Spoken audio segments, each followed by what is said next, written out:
the market has given all what it could give. And the reason is simple. Let's say, what are the companies that in order to become listed in the stock market, they need Palantir as a reference? My first thoughts are Unreal and Databricks. Those are the big cows that bankers want to IPO. And those are the two companies that, like it or not, need to be referenced as Palantir. So when Palantir will become insanely priced, then it will be absolutely irrational for the companies just to drop the IPOs. And we're not there yet. Plus, we're not seeing anything close to the degenerate market that we have seen in 2020-21, where you could see even Rivian, which is a nice company, they became IPO at $100 billion valuation with no revenues. So personally, I think the moment we will see something like that, but in the AI market, when we will start seeing PowerPoints valued at $50, $100 billion doing the IPO, that would be the signal, okay, now maybe it's a bit too much. Right. We might not be seeing it at that high of a level. Folks, we got Matt Money with us. Matt, we are going to get your thoughts on everything Palantir right after this video. This is Piper Sandler, $170 price target, street high target. Here's what they have to say on Palantir. Gives you the confidence that it can grow into this valuation a la NVIDIA? Yeah, I mean, I think what we've learned, let's say over the last couple months that we've been doing more due diligence on the company is this is more than a meme. This is a real business. When you go to a SAP Sapphire event, see meetings around SAP and Databricks and the role that Palantir has there, and standing room only sessions. When you go to Databricks AI Summit, you see standing room only sessions of large enterprises. That's not even their main market, right? Their target market is government. And so a lot of our due diligence and bullishness is really looking at a longer term picture. How big can this company be? What's the art of the possible? And if you think of the art of the possible here, $2 trillion TAMs that they're going after, government, there's a massive secular shift from big machines, proprietary software, to small machines, drones, AI. We are in the early innings.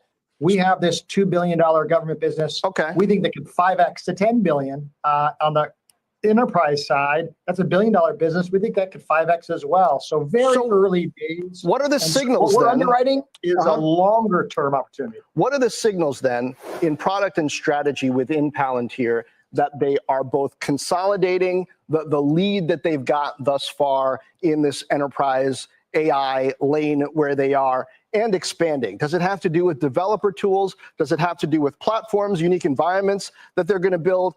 That's part of the enterprise software playbook, but I don't know if they're going to follow that traditional playbook.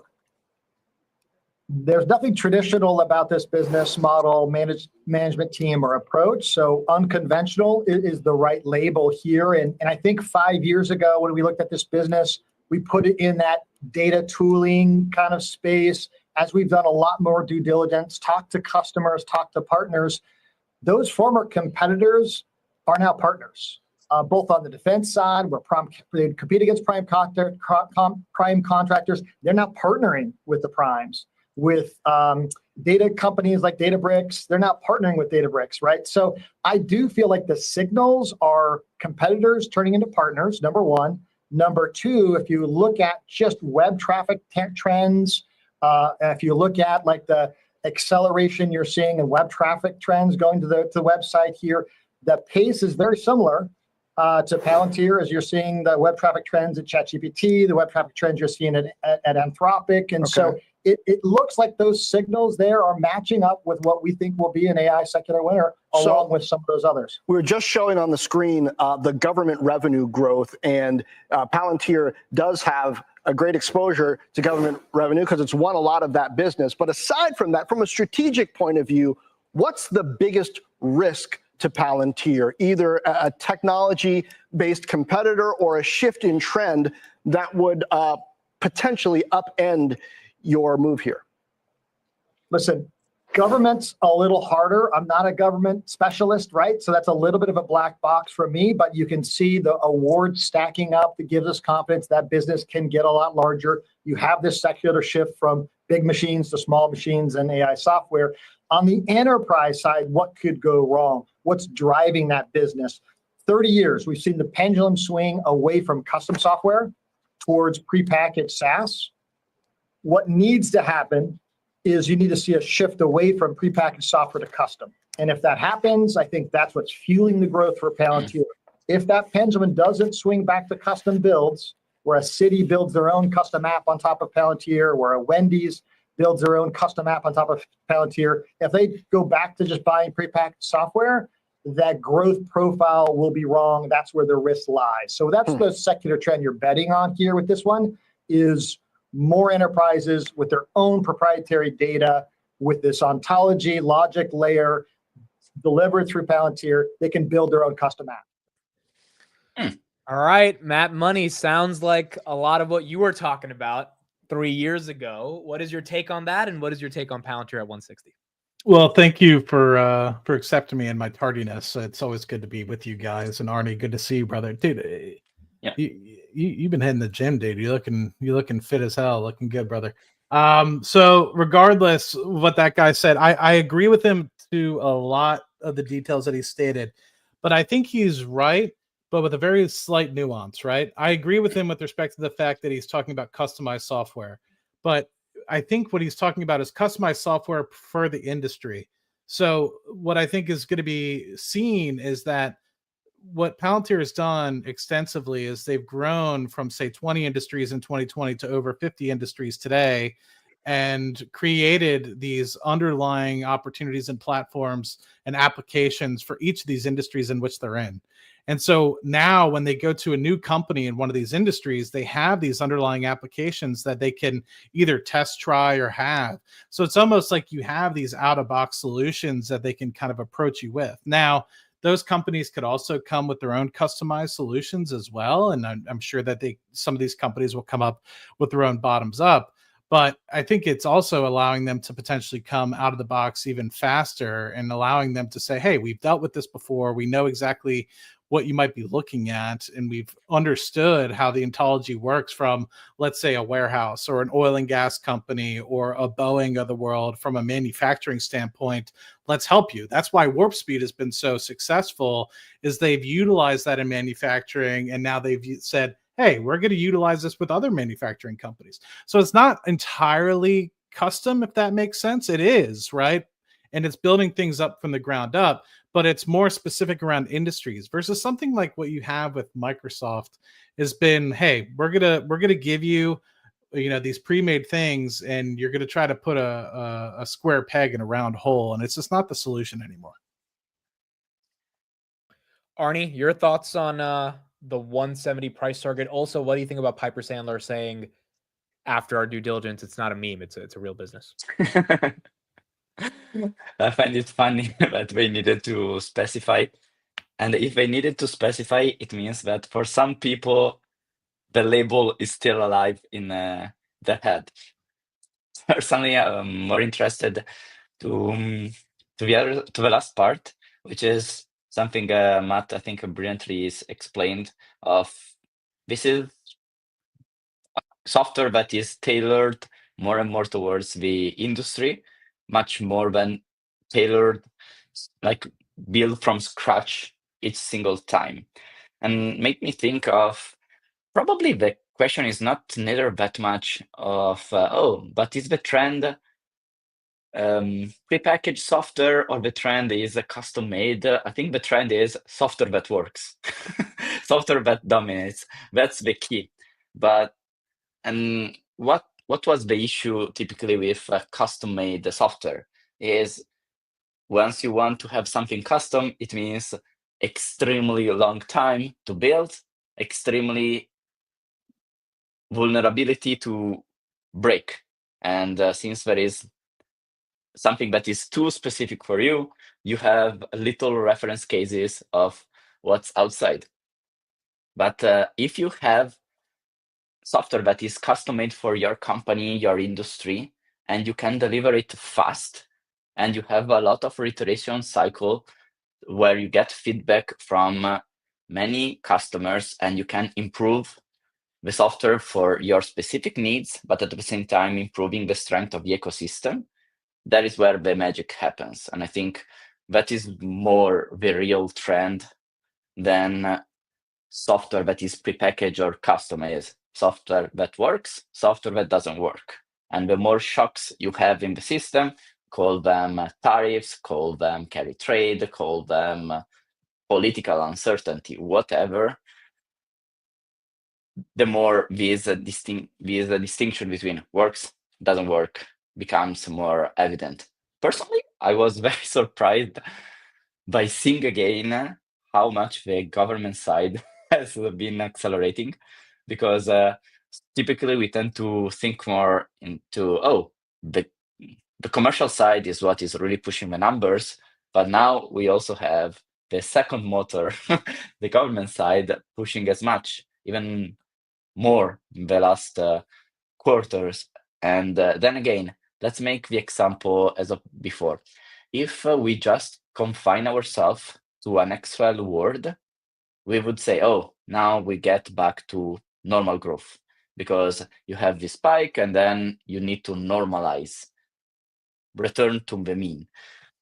While if I think of the context that I've been seeing, I can't think of the snowball that Palantir is having on the government to decelerate. Okay, maybe like in percentage wise, it could decelerate a bit due to scale, but I don't see it slowing down. Like, it's like Palantir is now in the perfect position where we hoped it could have reached years ago. Like having influence in the industry, having influence in the government, I would say, because if Donald Trump explicitly recognized the value that Palantir is having, it means that they're doing something well. Like Donald Trump needed to specify, hey, we buy a lot of stuff from Palantir. Let me play that video that Arnie's talking about. So this was the moment this week at the DC AI conference. Shem Senecar of Palantir. We buy a lot of things from Palantir. Where are you? Are we paying our bills? I think so. We just made a deal with. And then he said, "Are we paying our bills?" I think so. Right? Pretty cool. So this made me think of what Chamath said about Buffett.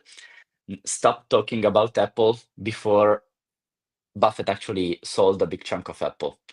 And this is like reversed. If you publicly recognize, oh, we are buying a lot of things from Palantir, implicitly you're saying we are betting on this company to push us, and we're not. Like, imagine how stupid it would be. Oh, we are buying a lot of stuff from Palantir, and next year, fuck Palantir. Right. So you're saying the government growth is not slowing down at all. It's probably going to accelerate, if anything. I would say at least remains sustained. Right. Matt, what is your opinion on Piper Sandler initiating coverage? Like, do you like that? Do you not like that? How do you think of them putting out that price target? I mean, I think everybody should be at least looking at Palantir. I think it's a company that, as you said, that's grown influence, has infiltrated a lot of different businesses, is helping a lot of healthcare and hospitals around the nation, is growing international influence as well, and kind of to demonstrate and add on top of what you showed with Trump calling out Shyam in the middle of a speech. I mean, he took Alex Karp just a month and a half ago to the Middle East, right? To meet with a lot of the folks in the UAE and I forget, was it Oman? I forget which country specifically Qatar, it was. Saudi Arabia. Qatar, Saudi Arabia. Yeah. So I mean, you had all these people being introduced to the Middle Eastern leaders as like, hey, if you guys want to do business with the United States, these are the people you're going to be doing business with. So that's a very elite group. And so if you don't have coverage on Palantir, at least looking into initiating coverage on Palantir is one of the top 20 companies in the world at this point. What are you doing, right? If your company is not at least providing this context to your sell side or your buy side sort of folks, it doesn't. I'm trying to understand, right? Like you have a bunch of clients that are looking to you to give them information, and they're probably sitting there. Why did we miss Palantir, right? Why weren't we in this?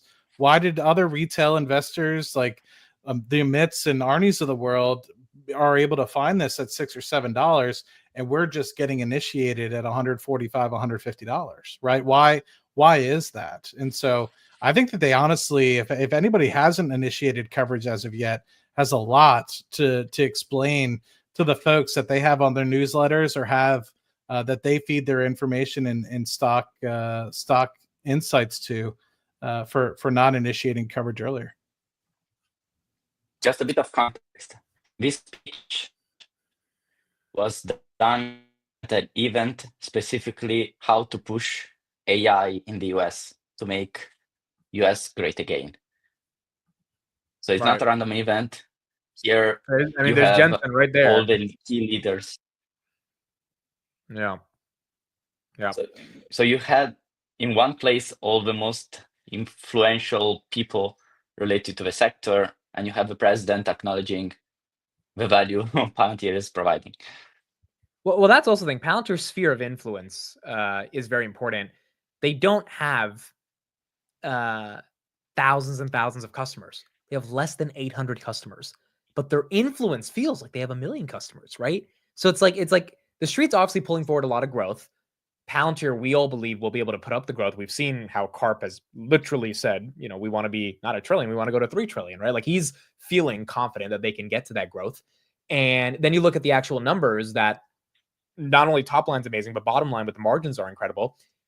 And they still have less than 1,000 customers. Like this is a company one day that should have 10, 15, 20,000 customers over the long term. And if we are in that inflection point, even though the street has pulled forward a lot of that growth, maybe that is what allows them to not only grow into that valuation, but really grow into something that we can't fully understand, which is this massive AI sector that's getting a bid from all different perspectives. I mean, you got Anthropic today that's getting a $150 billion valuation. Now, Anthropic's growing like crazy, but Anthropic was a $10 billion company 2 years ago. So if private market companies are getting that type of momentum, I think we will definitely see that with the deep liquidity of the public markets as well. I do like what you say. Imagine the influence Palantir is getting. And let's put it this way. Palantir has 900 customers and is getting this level of influence. Snowflake has 10,000 customers. Essentially, nobody cares. No one cares. This gives you perspective into relatively small number of clients, but the impact, like the respect it is getting, is just out of the charts. Again, it reminds me of content. It doesn't matter how big your audience is. It matters, do the people that are watching or consuming your content, do they care about you? Because if they care, that is way more important than many, many people that barely care about you as a creator. And I agree with that statement because it's like you could go and chase 1 million customers, but it might dilute the value of the software, right? You're more so focusing on the getting it to new customers and but you're not focusing on building the applications that they may want from a custom perspective that then you can use across the industry.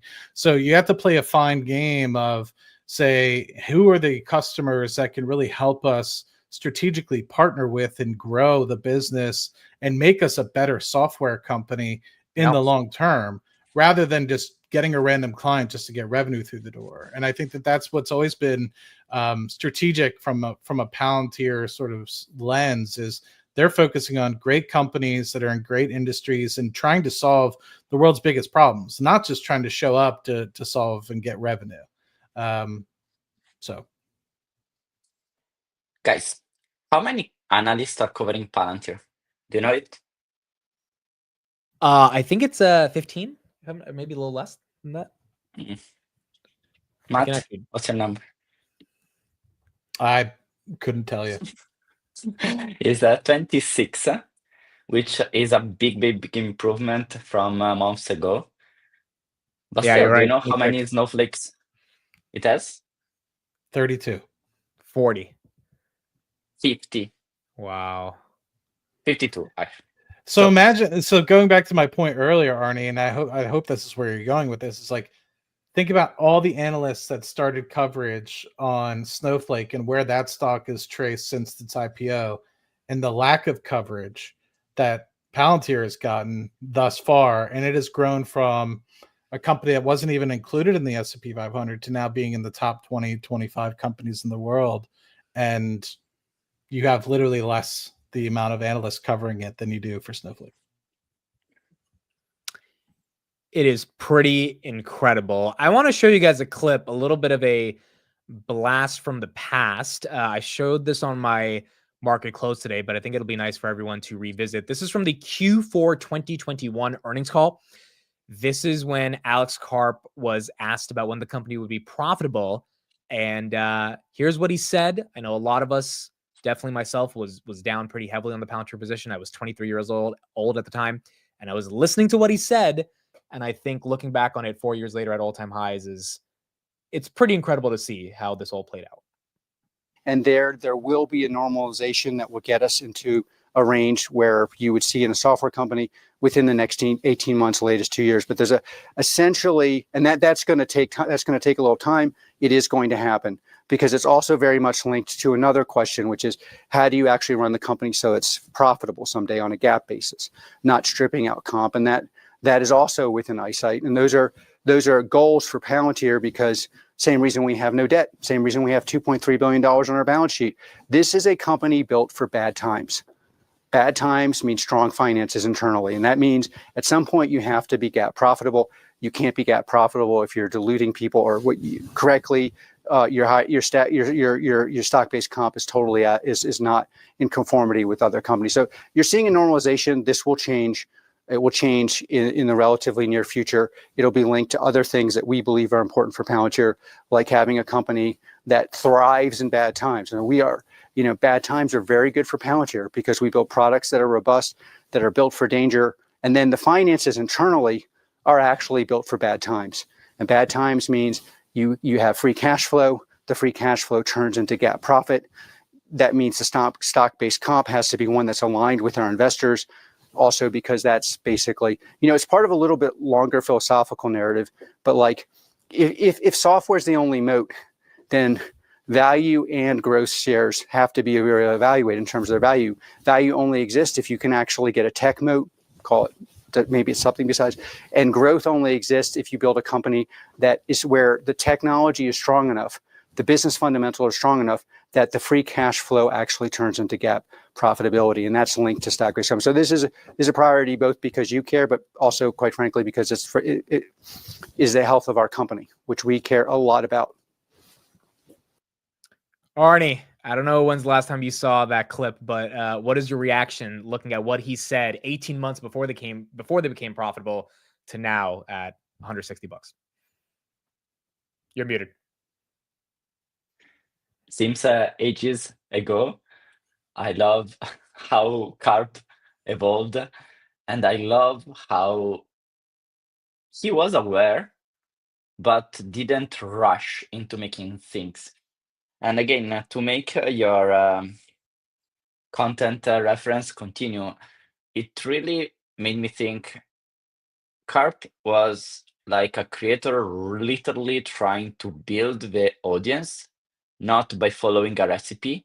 You need to do a video a day, you need to do 3 shorts per week or so on, so that you get the output. He was keep asking himself, okay, how can we make the software that makes the life of our clients best? How we can structure internally so that when something bad happens, we are agile to absorb and react to that shock. And if these conditions are true, and we are able to increase the scale of this system, GAAP profitability becomes the inevitable consequence of this, not the primary target you seek. Because if a company targets max profits, you can just cut cost and reduce the level of value that you bring to the customers.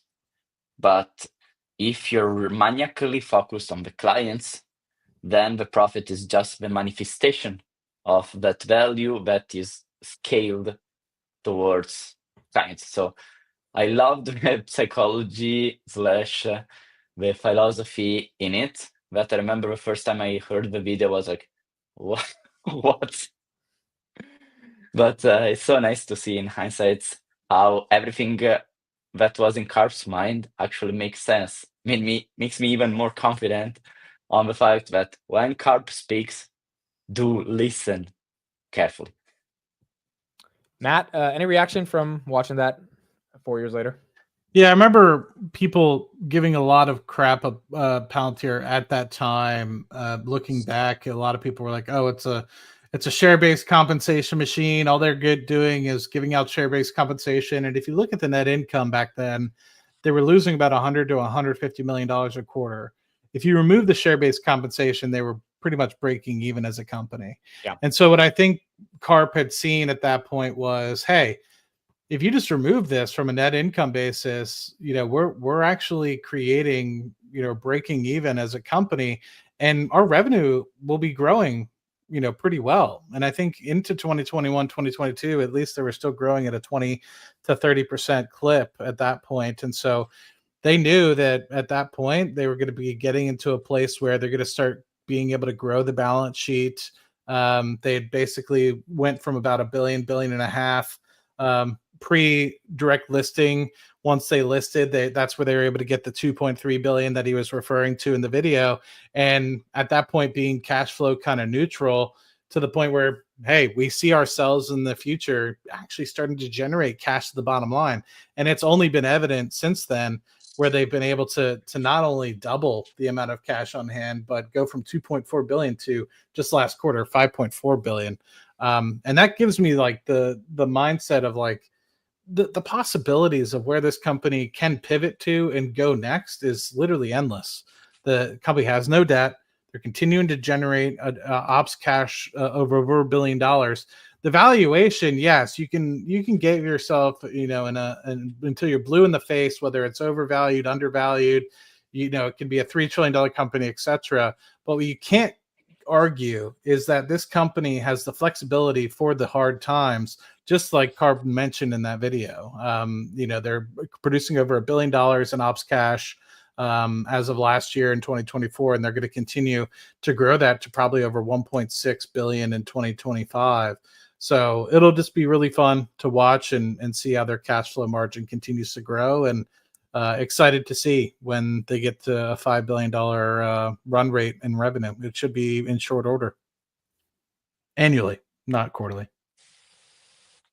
I agree. It can be very, very exciting. AJ, thank you for the $10 super chat. Really appreciate it. And Rob, thank you for the $10 super chat. We're going to end out the show on this question. We will do an actual earnings preview next week and go deeper into the charts. Earnings is August 4th. So all of us, if we're available, I will definitely be live. Hopefully everyone else will be here with me on August 4th, 3:30 p.m. Eastern for earnings. If you guys have one, Arnie, we'll start with you. Do you have a price target or a way you're thinking of the price going into Q2 earnings? I start from the premise that I don't like to think in terms of targets. So if you remember, I never tried, Palantir is worth this much or this much. That's a conversation that paradoxically, even if that was my job as an analyst, it's exactly because I'm aware of the limitation that it brings, that I try not to think too much into targets, because I think targets gives you mental rigidity.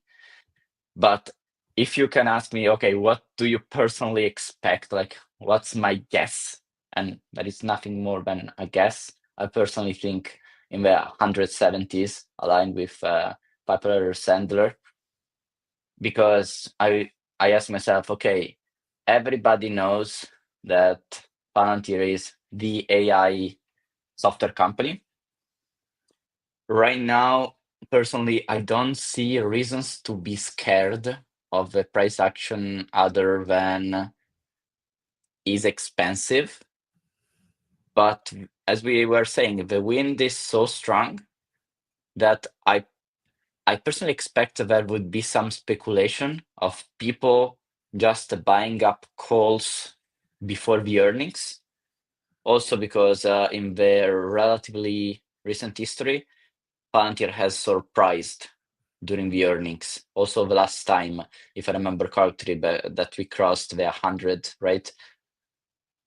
So in people's mind, Palantir is a stock that can surprise and can surprise big.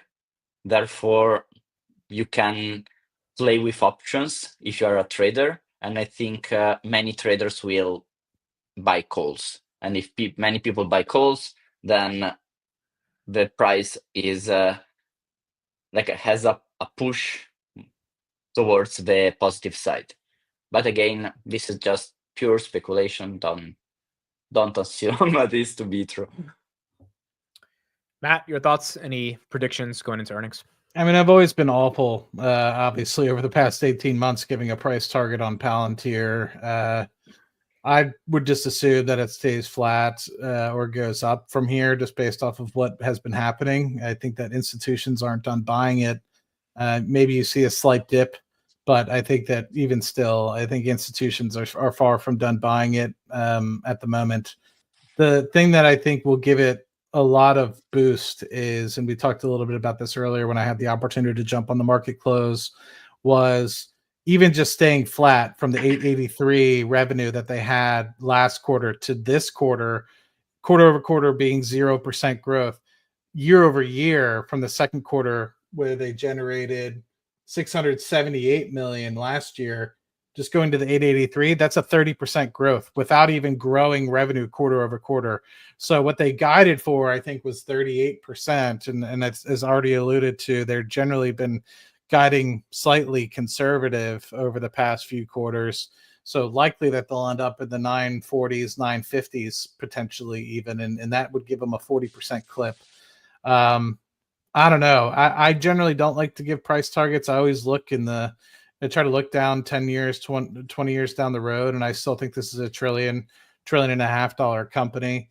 But I don't know. And I'm curious to see what could potentially be the catalyst that could potentially break the camel's back at this point, because the valuation is stretched in my opinion.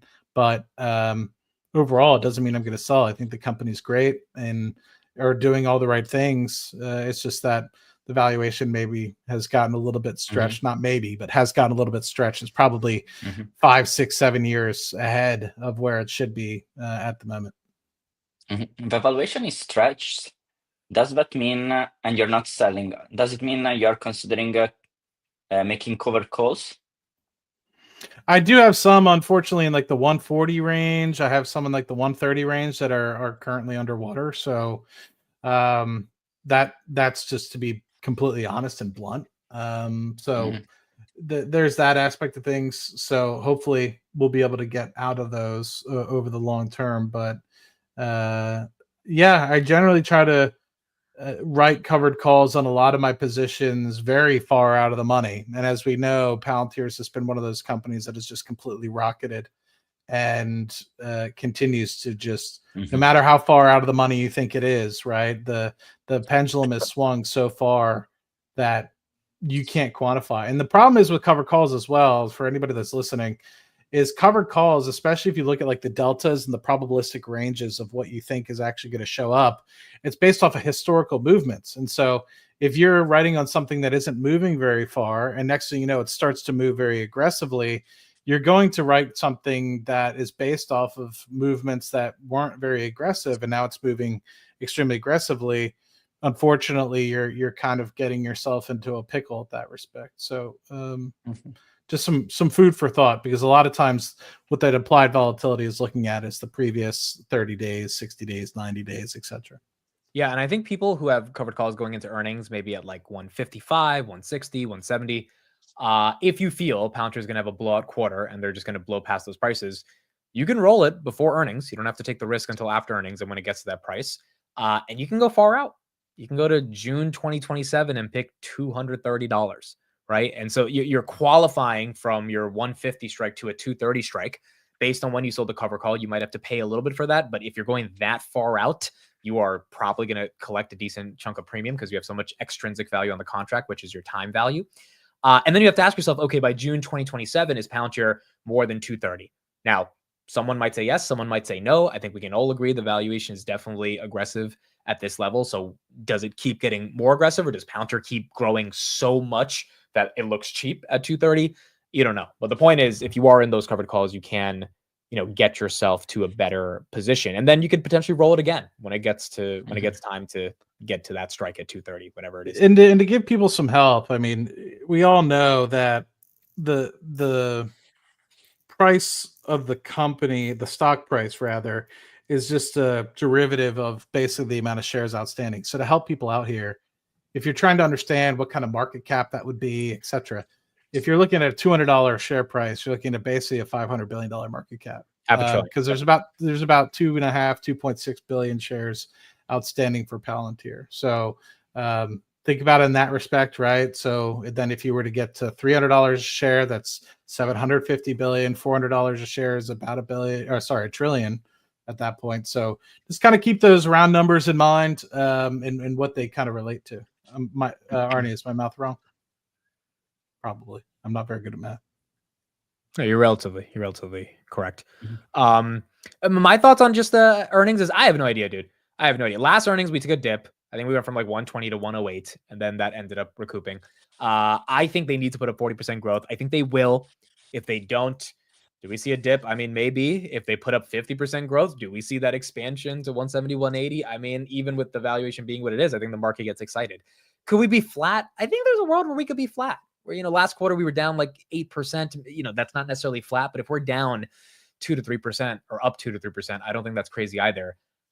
It's a question of how much of a grand slam they put up to get us to go even further, or how much of a grand slam it is, but just not really hitting it out of the park to such an extent that the market thinks, okay, we have to keep it at these levels, and then maybe it dips. And I think they're in a weird situation right now where they're not putting up NVIDIA quarters yet. NVIDIA had that string of Q2 2023 to basically Q3 2024, where it was like triple-digit growth every single quarter, and they were beating by like almost 10, 15% every quarter and raising 10, 15% more the next quarter. Palantir is not there yet. And I don't know if they're going to get there this year or next year, but if this is the quarter, then we're going to the moon. And maybe we're already on the moon and we're going to Mars. But if that's not the quarter yet, which realistically it's probably not yet, then I don't know if the market's going to continue giving it this premium or if it takes it to the downside. I'm aligned with Peter saying Yoda once said Palantir either goes up or down. There is no flat. One of the things I have observed though as well is like the cash inflow from the company can sometimes be cyclical depending on the quarter. And so the past 2 quarters have actually had really good cash inflow and the margins have actually been pretty good. And we haven't really seen a down quarter in about 5 or 6 quarters. So I'm curious if that's just if the cyclicality, because the company has gotten large enough that cyclicality has kind of been smoothed out, if that makes sense, or if we still anticipate some of these larger contracts to embed some of that cyclicality. I don't know the answer to that. But I'm curious if it will end up potentially playing a role. But all the trends at the moment, if you look at them, the net dollar retention, the revenue growth, they're all going in the right direction. And so, coming from a flat revenue base, even quarter over quarter at 0%, you're still looking at 30% growth. So net dollar retention is now climbing like it hasn't been since 2021, 2022. So it'll be interesting. It took that big dip, as we know, until like the late 2022, early 2023 time plan. So I think one thing that is important, let's say Palantir puts up a monster quarter, like just across the board, all of us as retail analysts are like, wow, this was an incredible quarter, and the stock dips. One thing that really weirded me out was when they fell from 140 to 129 and people thought the world was ending when they got out of the Russell, did some rebalance or whatever. Remember that? I think everyone needs to take a look in the mirror and say, if this stock goes from 160 to 140 or even back to 120 for whatever reason, which I don't think it will, but let's say it happens, even though they have, unless they, if Palantir has a crappy quarter, then you have the right to be upset. If Palantir puts up an amazing quarter, Palantir is not responsible for this valuation. They can't change the value. They can only execute as a company, and then the market determines what is it worth as a public company. If the market says, hey, it was a great quarter, but it just wasn't enough to keep this valuation, I think the retail investor base has to understand we are trading at the most aggressive multiples that I have ever seen a public company trade at. And I think the same for you both. And so pullbacks, consolidations are very healthy. The beautiful thing about having a high margin of safety, if you have like a 10, 15, 20, even $30 average, is that you don't really have to feel that much of the pain if it falls back.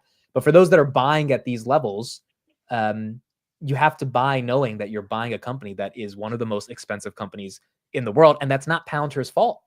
That's just their execution. The market decides to give it what the valuation wants to give it. The market giveth, the market taketh away. Maybe the market takes it higher on earnings. But I think we all have to acknowledge that Palantir has just done an incredible job over the past couple of years. And regardless of what happens to the stock, if the company performs, that's all we can judge at the end of the day. Can I make an interesting point, though? So we have some people out in the audience that are probably sitting on these extremely low cost bases, right? And I'm not saying to do this, right? Everybody has their own situations. Everyone needs to evaluate their own situations. But somebody was even giving me crap because they asked me something very comparable when it came to Rocket Lab. And I think this is something that's very pertinent that people should potentially listen to when it comes to Palantir. Say you have the lucky opportunity to have bought 10,000 shares at $10 share price, right? Yeah. $100,000 in cost basis, right? You were fortunate. And that has obviously grown to be a massive sum of wealth. Forget about what the price is now and what the valuation is now. But what if you could think about it, it's like, well, should I still be adding shares, right? And a lot of people will be like, oh my God, I mean, why would I destroy my $10 cost basis, with these shares being at $150, $160 a share? Well, if you think about it, okay, say you do end up adding, a 10% additional position, adding another 1,000 shares, it's going to cost you $150,000, let's say roughly $160,000. So now your cost basis is $250,000, $260,000 for 11,000 shares. Still $22 cost basis. Yeah. You'd be buying shares at $22. Yeah. So if you think about it in that respect, it's like, I'm not saying that, it's stupid, but if you think about it from where your cost basis is, it's another way to look at it. Maybe it's not the right way to look at it, but you really have to think about what your long-term time horizon is for this company. Are you going to stick in it for 10, 20 years?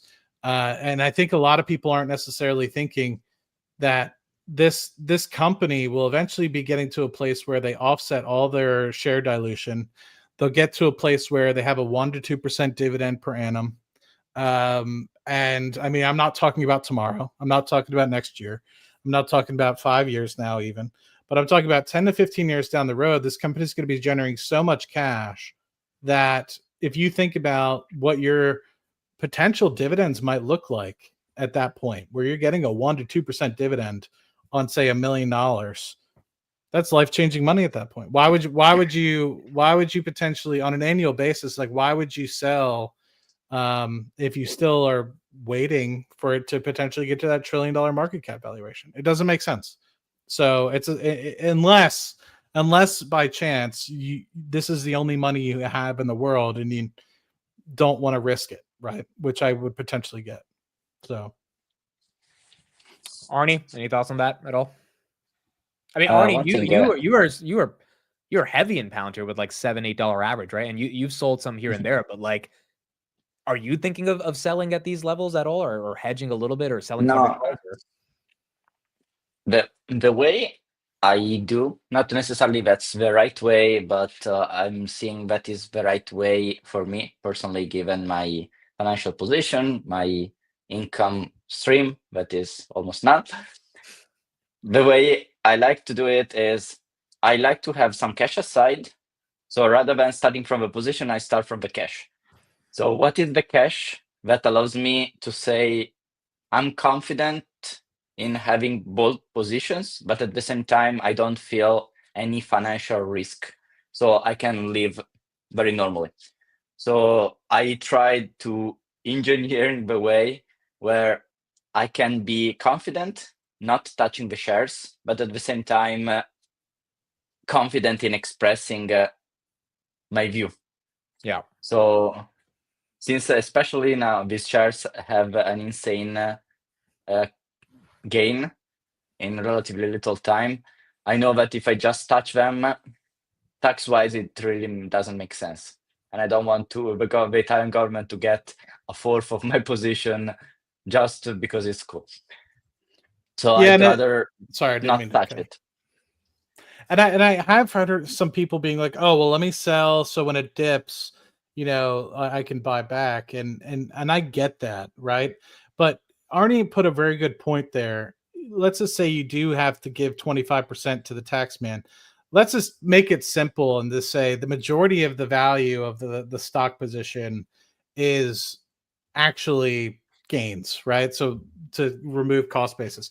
In that respect, if you think about it, in order for you to break even, you not only have to have the stock the stock will have to dip much more than 25% for you to get in to a cost basis that even makes sense for you. Yeah. Because at that perspective, you're now, let's say you have $1 million position, you sell it, you now have to give $250,000 to the government for you to get a meaningful position to even offset that $250,000. I'm not saying don't sell, right? I'm not saying, but I think there's a fallacy that I think people lie to themselves about. Oh, I can always get in at a lower price, and that's not always the case.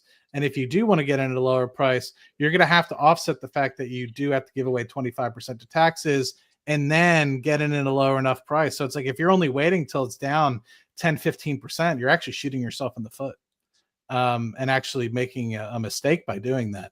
Now, what I do want to state is I think that everyone should evaluate their own positions and say, is taking profit. I've actually applauded a lot of people in the Rocket Lab Palantir community for taking profit. Everyone has their own situations. And so, I hope that nobody in the community is bullying anybody to say diamond hands this, diamond hands that. Everyone has their own situations. I've seen people pay off weddings. I've seen people pay off cars. I've actually have somebody that I know personally that's able to retire early based off of some of the things that we've been able to demonstrate on our channels. So in that respect, man, I mean, you got to take profit sometimes, and not everybody is lucky and has the opportunity to be in a situation financially in their 30s or late 20s like us, right? I've been in a situation where I can take that risk where I'm like, you know what, if this position actually goes to zero, F it, I'll still be okay. I'm still 30 something. I can still work for the next 20 years or whatever I need to do. But for me, these opportunities for me are what potentially could put me in a situation where I can have okay money and be the cool millionaire next door, or I can be in a place where I'm, It's FU money. Kind of. I mean, I don't want to state that, but it's just like you think about it. It's like if you actually play these things right, it gets you into a different magnitude of wealth. Yeah, and I agree with your argument about cost basis and shares as well. I mean, I bought shares at 134 when it fell from 147 to 129 on that Russell rebalance thing because I'm like, all right, cost basis is 25. I'm like, I feel like having some more exposure. Like I think things are working. But I also am not ignorant to the fact that if Palantir goes back to 130, I'm not going to be upset that I bought shares at 134. A, because I bought shares a long time ago as well, but B, because that's not Palantir's fault. Palantir, as long as they are executing, it is not their fault that the market cap goes from 370 billion to 320 billion. That is just, hey, I should know. I should have enough understanding and competence to say this is an expensive company. I'm increasing my cost basis because I want more exposure because it's not going back to 25 again. And if the stock falls for whatever reason, as long as the company is executing, that is something that I cannot be upset about. And I think a lot of people have to have that in their mind as well, because if I think Palantir is going to be $500 one day, if I think that they're going to $1 trillion, then buying at 132 to me is not a horrible deal. And I'm not going to be greedy enough to say they're going to get back down to the 70s and 60s like some people say, because I don't see that happening. And sometimes you got to pull the trigger. But if you're just entering at 150, 140, 155, then you have to be ready for whatever happens after earnings. Okay, if you really want to preserve a cost average on one side and you want to add, just open another broker so that you don't see the other cost basis. Problem solved. Right. All right, folks, that's it for us. Thank you, everybody, for being here. We will be back next week on Palantir Weekly for the earnings preview. We've got Q2 coming up on Monday, August 4th, and it'll be another quarter to see how this all plays out. Amir, I think, fell asleep, unfortunately. He's going to wake up and be so mad. He really wanted to come on the show today. So he'll be back next week, and we'll do more. Feel free to bash Amir for sleeping. Yeah, feel free to bash Amir for falling asleep on this one, but he probably was also super tired. I'm tired as well. And so we're going to end it out here. The one thing I will say is, though, we're going to need to find a different date for Palantir Weekly because Friday nights are obviously not working anymore. So who are you taking out? Just kidding. No, we're not. I just think all of us are getting so busy at this point in life, and I want to keep the podcast going forever, or at least as long as we can. So we'll try to find another date that it works for everybody, that keeps it going, but is not, at the most inconvenient time for everybody. I personally, we don't have to discuss it now, but I'm okay with it being fluid. So yeah, we'll figure it out, because Arnie's over here traveling the freaking world. He was just in the Netherlands 2 weeks ago, and now he's in, he's just going everywhere. He's really living the Palantir. Congratulations, brother. Well earned. Well earned. I can say I'm recovering the time I didn't exploit it. Yeah, he was in Southeast Asia a couple months ago, traveling Europe. I mean, and a lot of it is because of his deep due diligence when this thing was 6. I mean, it just absolutely has changed so many lives. And I think we're also grateful for the journey, for the community. And genuinely, it feels so exciting because we think they can keep executing and take this to a different stratosphere. And it's just a question of how Palantir executes at the end of the day. All right, folks, that's it. Arnie and Matt's YouTube and Twitter in the description. We'll see you guys. Thanks for having me on Palantir Weekly. Weekly. Next time. Bye, everybody. Have a good one. Yeah.